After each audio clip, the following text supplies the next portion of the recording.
నమస్తే, welcome to business weekend.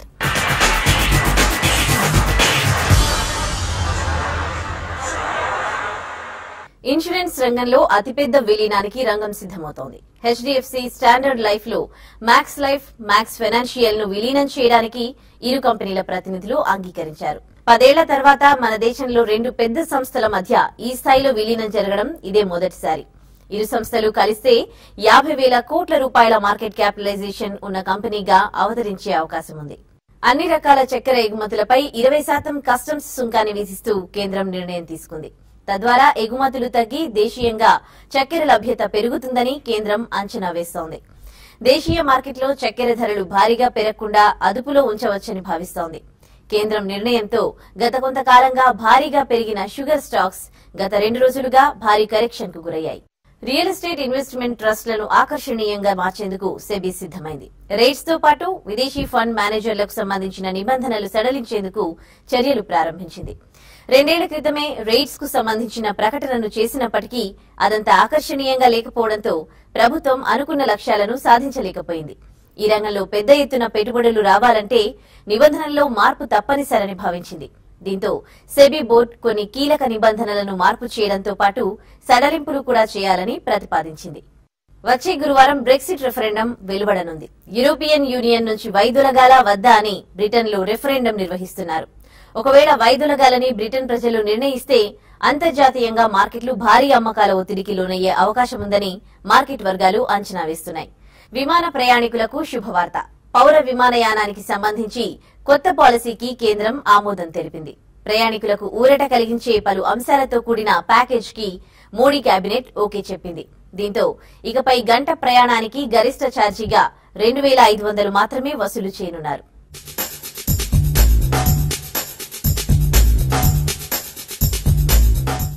ఎంతో కాలంగా ఎదురుచూస్తున్న కొత్త ఏవియేషన్ పాలసీకి మోదీ సర్కార్ ఆమోదముద్ర వేసింది.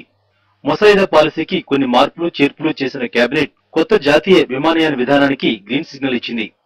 ఇక నుంచి విమాన ఛార్జీలను అడ్డగోలుగా పెంచడం వీలు కాదు. గంట ప్రయాణానికి గరిష్టంగా 2,500 ఛార్జీ మాత్రమే వసూలు చేయాలి. ఇంతకు మించి వసూలు చేయడానికి వీల్లేదు. డిమాండ్ ఉన్న సమయంలో ఛార్జీలను విపరీతంగా పెంచడం ఇక మీదట కుదరదు. ఈ విధానం వల్ల ప్రయాణికులకు ఇంకా అనేక విధాల ఊరట లభించనుంది.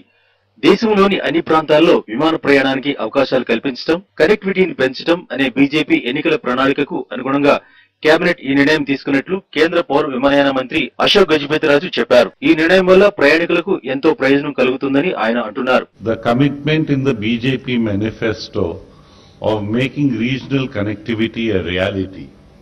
So we kept it as a centerpiece and the whole policy has been worked around it. ప్రస్తుతం 5/20 నిబంధనలు సడలించి 0/20గా కేబినెట్ మార్చింది. అంటే ఇక నుంచి ఎలాంటి అనుభవం లేకపోయినా 20 ఫ్లైట్స్ ఉంటే అంతర్జాతీయ విమాన సేవలు అందించే వీలు కలుగుతుంది. ఈ నిర్ణయం Vistara, air Asia, air Costa లాంటి సంస్థలకు ప్రయోజనం కలగనుంది. దీంతో అంతర్జాతీయ విమాన ప్రయాణంలో ఇక నుంచి పోటీ తీవ్రం కానుంది. ఏవియేషన్ పాలసీకి కేంద్ర కేబినెట్ ఆమోదం లభించడాన్ని విమానయాన సంస్థలు స్వాగతించాయి. సర్వీస్ అపార్ట్మెంట్లు, కార్పొరేట్ హౌసింగ్ రంగంలో అంతర్జాతీయ స్థాయి గుర్తింపు పొందిన ఓక్వుడ్ హైదరాబాద్ లో సర్వీస్ అపార్ట్మెంట్ ప్రారంభించి ఏడాది పూర్తి చేసింది. లాస్ ఏంజల్స్ ప్రధాన కేంద్రంగా పనిచేస్తున్న ఈ సంస్థ హైదరాబాద్ లోని ఫైనాన్షియల్ డిస్ట్రిక్ట్ లో తమ తొలి ప్రాజెక్టును రాష్ట్రానికి చెందిన కపిల్ గ్రూప్ తో కలిసి ప్రారంభించింది. ఓక్వుడ్ రెసిడెన్స్ కపిల్ హైదరాబాద్ ప్రత్యేకతలు మీకోసం. కేసీఆర్ సర్కార్ ప్రవేశపెట్టిన సరికొత్త ఇండస్ట్రియల్ పాలసీతో నగరంలో పెట్టుబడులు పెట్టేందుకు అనేక కంపెనీలు ముందుకొస్తున్నాయి. దీంతో ఇక్కడికొచ్చి ఆయా సంస్థలకు చెందిన దేశ విదేశీ ప్రతినిధులు, నిపుణులు, ఉద్యోగుల సంఖ్య ఏటా పెరుగుతోంది. కొందరు 1-2 రోజుల కోసం ఇక్కడికి విచ్చేస్తే మరికొందరు తమ పనుల కోసం ఒక్కోసారి వారం, నెలలు కూడా ఉండాల్సి వస్తోంది. స్టార్ హోటళ్లలోకి వెళితే బిల్లు తడిపి మోపడైతుందనే భయంతో వారు తక్కువ బడ్జెట్ లోనే అన్ని సౌకర్యాలు అందించే ప్రత్యామ్నాయాల వైపు మళ్లుతున్నారు. సరిగ్గా ఇదే విషయాన్ని గమనించిన లాస్ ఏంజల్స్ ప్రధాన కేంద్రంగా పనిచేస్తున్న ఓక్వుడ్ హైదరాబాద్ కు చెందిన కపిల్ గ్రూప్ తో కలిసి ఓక్వుడ్ రెసిడెన్స్ కపిల్ హైదరాబాద్ పేరిట సర్వీస్ అపార్ట్మెంట్ ను ప్రారంభించింది. తక్కువ ఖర్చుతోనే స్టార్ హోటల్ లాంటి సదుపాయాలను తాము అందిస్తున్నట్టు ఓక్వుడ్ ఇండియా ఆపరేషన్స్ డైరెక్టర్ హోషెంగ్ గరివాలా అంటున్నారు. Technically, it has all the facilities of the hotel, but it has bigger rooms. We don't have, rooms like hotels. We have apartments. So you have a studio apartment or a 1-bedroom apartment, 2-bedroom apartment, 3-bedroom apartment in all our Oakwood hotels, where families can stay more comfortable for them, especially people who come and relocate from different parts of the world, and they come in with their children and families, so it's much more useful for them. They get more space. We give them a full kitchen with a fridge, microwave, a 4-burner, hot plate, and all the facilities with crockery, cutlery. So that's the difference between a hotel and residence. అంతర్జాతీయంగా దాదాపు 25,000కు పైగా ప్రదేశాల్లో service అపార్ట్మెంట్లను నిర్వహిస్తోన్న Oakwood, Gachibowli IT కారిడార్లో software, బహుళజాతి సంస్థల ప్రతినిధులు, ఉద్యోగులను దృష్టిలో ఉంచుకుని ఓక్వుడ్ సర్వీస్ అపార్ట్మెంట్ ను ప్రారంభించింది. 380 చదరపు అడుగుల నుంచి 1,069 చదరపు అడుగుల విస్తీర్ణంలో 1 బెడ్రూమ్, డూప్లెక్స్, స్టూడియో పేరిట యూనిట్లు అందుబాటులో ఉన్నాయి. పూర్తి స్థాయి ఫర్నిచర్ తో కూడిన సౌకర్యవంతమైన విశాలమైన గదులు, స్వయంగా వంట చేసుకునేందుకు వీలుగా అన్ని రకాల గృహోపకరణాలు, సామాగ్రితో కూడిన వెస్ట్రన్ స్టైల్ కిచెన్స్ సొంతింట్లో ఉన్న అనుభూతిని అందిస్తాయని చెప్పొచ్చు. TV, AC, swimming pool, gym, lounge, bar and restaurant వంటి 7 స్టార్ హోటల్స్ లో ఉండే ప్రతి ఒక్క ఆధునిక వసతులు ఇందులో పొందవచ్చు. అన్ని రకాల సౌకర్యాలను అందజేస్తూ సొంతింట్లో ఉన్న అనుభూతిని వినియోగదారులకు కలిగించడమే మా కంపెనీ ముఖ్య ఉద్దేశమని ఓక్వుడ్ ఇండియా ఆపరేషన్స్ డైరెక్టర్ హోషింగ్ గరివాలా చెబుతున్నారు. ఇప్పటి వరకు ఓక్వుడ్ సంస్థ దేశంలో ప్రీమియర్, రెసిడెన్సీ, అపార్ట్మెంట్ అనే 3 రకాల బ్రాండ్లతో ప్రాజెక్టులను నిర్మిస్తోంది. త్వరలో ఇండియాలో కొత్త బ్రాండ్ తో ప్రాజెక్టులను నిర్మిస్తామని, దీనికోసం అన్ని ప్రణాళికలు సిద్ధం చేశామని హోషింగ్ గరివాలా తెలిపారు. Well, in India, we have 2 properties in Bangalore, one in Pune and one in Hyderabad. All the properties do an occupancy of more than 75-80%, especially the Bangalore and the Pune properties are touching 90% occupancies. So, and we are doing very well. We are market leaders in all the markets that we are, even in Hyderabad. We have the experience of being a worldwide global chain, so we have the experience of running, the know-how, and that's why we are the market leaders, I would say. Oakwood సంస్థ దేశంలో బెంగళూరు, ముంబై, పూణే, హైదరాబాద్ నగరాల్లో ప్రాజెక్టులను నిర్మిస్తోంది. వచ్చే 2 ఏళ్లలో దేశంలో ఢిల్లీ, గుర్గావ్, చెన్నై, ముంబై నగరాల్లో 4 ప్రాజెక్టులు నిర్మించడానికి ప్రణాళికలు సిద్ధం చేస్తోంది. మొబైల్ ఎంటర్ప్రైజ్ సేవల సంస్థ టాటా డొకోమో ఏపీ, తెలంగాణలోని స్టార్టప్ సంస్థలకు తమ ఎంటర్ప్రైజ్ సర్వీసులను విస్తరించే ప్రణాళికలకు తెరలేపింది. ప్రధానంగా సూక్ష్మ, చిన్న, మధ్య తరహా సంస్థలను దృష్టిలో పెట్టుకుని ఈ సర్వీసులను విస్తరిస్తున్నట్లు తెలియజేసింది. ఫార్మా, ఎడ్యుకేషన్, ఐటీ ఆధారిత సర్వీసులు, తయారీ రంగాల స్టార్టప్లకు ఎంటర్ప్రైజ్ సేవలను అందించేందుకు ప్రత్యేక దృష్టిని పెట్టినట్లు Tata Docomo vice president Avinash Gabriel చెప్పారు. Specific, if you look at what's happening at Hyderabad or in Telangana as well as Andhra, is the new ecosystem of startups which are coming, and that's one huge opportunity that we have in terms of catering the needs of telecom. They know the IT business, or they know in fact very clearly of their products and services, but very clearly for them to see value in terms of the voice services or data services, and that's where we come in terms of if we're able to give them the right product, which was required for them. So that's something that we go ahead and take for any SME as well as a startup that you have, within the city. Business weekend లో ఇప్పుడు break తీసుకుందాం.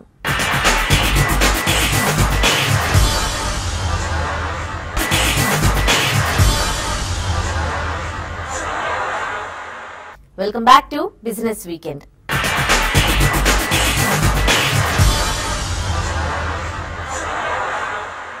GST బిల్లును వచ్చే parliament సమావేశాల్లో ఆమోదింపజేయాలనే కృతనిశ్చయంతో ఉంది నరేంద్ర మోడీ సర్కార్. ఇప్పటికే పలు ప్రాంతీయ పార్టీలతో చర్చలు జరిపి మద్దతు కూడా కూడబెట్టింది.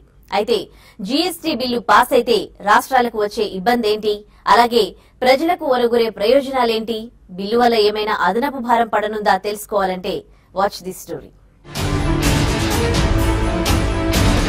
దేశమంతా ఒకే పన్ను విధానం. వస్తు సేవల పన్ను జీఎస్టీ అమలుపై దేశవ్యాప్తంగా ఎంతో మంది ఆసక్తిగా ఎదురుచూస్తున్నారు. ఈ విధానం అమలైతే ఒకే వస్తువుపై పలుమార్లు పన్నుల బాదుడు విధానానికి తెరపడనుంది. ఫలితంగా వస్తు ఉత్పత్తుల రేట్లు తగ్గుముఖం పట్టేందుకు అవకాశం ఉంది. ప్రస్తుతం పన్ను మీద పన్ను విధిస్తూ ఉండటంతో జనం ఆయా వస్తువులపై 23 నుంచి 24% వరకు ట్యాక్స్ ను కడుతున్నారు. జీఎస్టీ అమలైతే ఈ భారం 18% తగ్గనుంది. పన్ను భారం తగ్గడంతో చిన్న కార్లు, మినీ ఎస్యూవీల ధరలు 15,000 నుంచి 45,000 వరకు దిగొచ్చే అవకాశం ఉంది.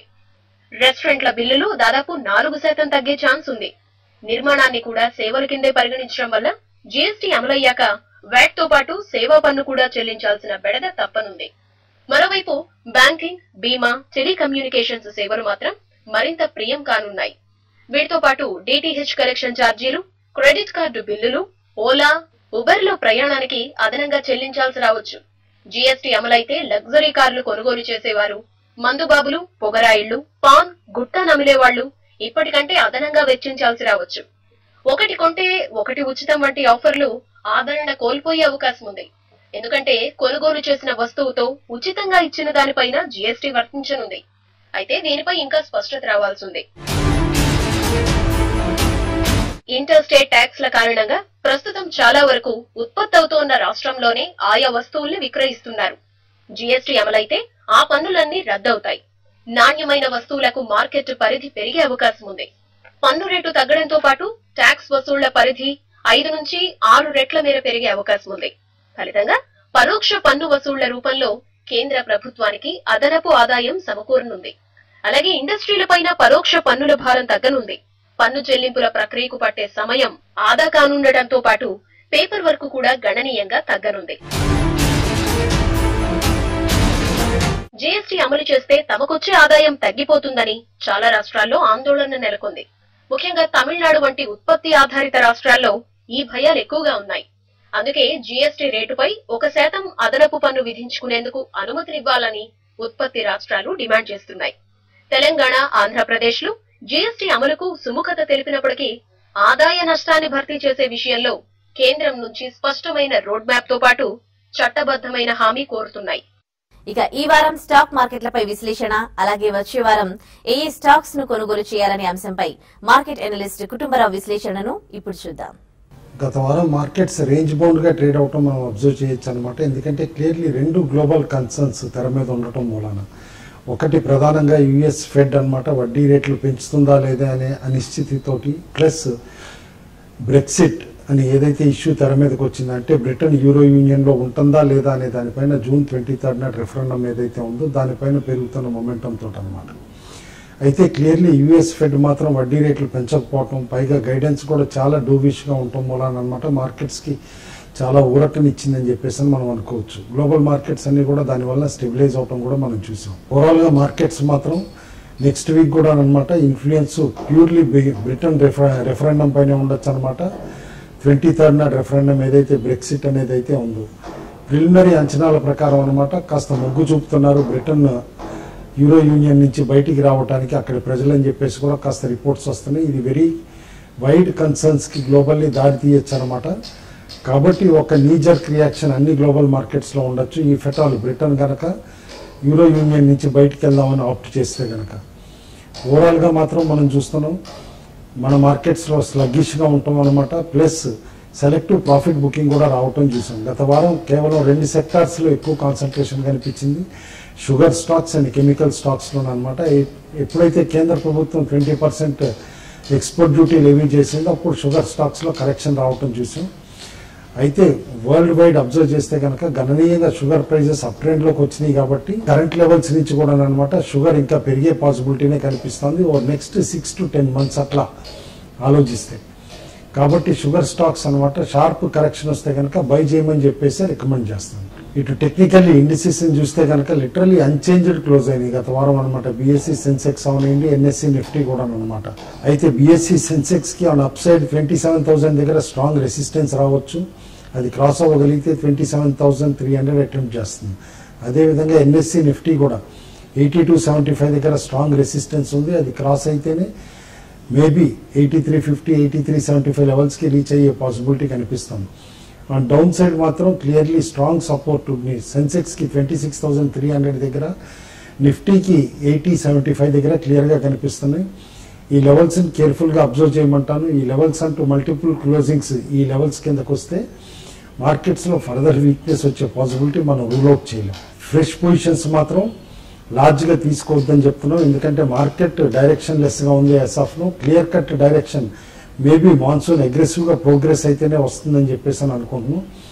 అయితే వన్ పాజిటివ్ ఇంకోటి తెర మీదకు కూడా వచ్చిందనమాట. Recent Kolkata conference of finance ministers కేంద్ర ఆర్థిక మంత్రి మీటింగ్ తర్వాత అనమాట జిఎస్టీ ఒక రియాలిటీ అయ్యే పాసిబిలిటీ కనిపిస్తుంది.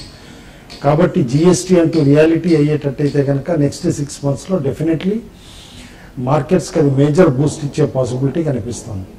ఇటు సెక్టార్స్ వైజ్ చూస్తే కనుక సెలెక్టివ్ సెల్లింగ్ బ్యాంక్స్లోను ఆటోస్లోను కనిపించింది. అయితే వీకెండ్ వచ్చేపాటికి రియాలిటీ స్టాక్స్లో కాస్త బయింగ్ ఇంట్రెస్ట్ కూడా రావటం చూసాం. మెటల్స్ అండ్ పవర్ స్టాక్స్ కూడా కొంచెం స్టేబుల్గా ఉండినాయి అనమాట. ఏదైనా సరే మార్కెట్స్ అన్నమాట ఒక రేంజ్లో ఉన్నాయి కాబట్టి షార్ట్ సెల్లర్స్ కానీ లాంగ్ వెళ్ళే వాళ్ళు కానీ స్టాప్ లాస్ పెట్టుకుని స్మాల్ ప్రాఫిట్స్కి ప్రిపేర్ అవ్వమని చెప్పేసి చెప్తున్నాం. కొన్ని stocks buy on decline suggest చేస్తున్నాం. ఆ స్టాక్స్ అన్నమాట Bharti Airtel, Tata motors, Jindal steel, Godrej consumer, gas authority India limited, Eveready industries, Hindalco, Vedanta. అదే కొన్ని స్టాక్స్ వీక్ గా కనిపిస్తున్నాయి. ఆ స్టాక్స్ అన్నమాట షార్ట్స్ అటెంప్ట్ చేయొచ్చు అంటున్నాం. With tight stop loss attempt చేయండి. ఆ స్టాక్స్ అన్నమాట ICICI bank, Axis bank, Tata power, Wockhardt pharma, Bata India, M&M, ONGC, UltraTech. Specific stocks వస్తే కనుక first stock Chemfab alkalis limited recommend చేస్తున్నాం. ఇది కాస్టిక్ సోడా లై తయారు చేసే కంపెనీ అనమాట. Plus barium sulphate and other hydrogen gas లాంటి కెమికల్స్ అన్ని కూడా తయారు చేస్తుంది ఈ కంపెనీ. అయితే మేజర్ చేంజెస్ కొన్ని కంపెనీలో రీసెంట్లీ హ్యాపెన్ అయినాయి అనమాట. అదేంటంటే వీళ్ళ ఓల్డ్ మోనో ఎలక్ట్రాలిసిస్ ప్రాసెస్ ఏదైతే ఉందో దాన్ని మార్చనమాట కొత్త బయోటెక్ ప్రాసెస్కి అనమాట న్యూ ప్లాంట్ కమిషన్ చేయటం కూడా చూసాం. అదేవిధంగా అనమాట కాస్టిక్ కాన్సన్ట్రేషన్ ప్లాంట్ కూడా అనమాట మార్చేయటం చూసాం 2015లో.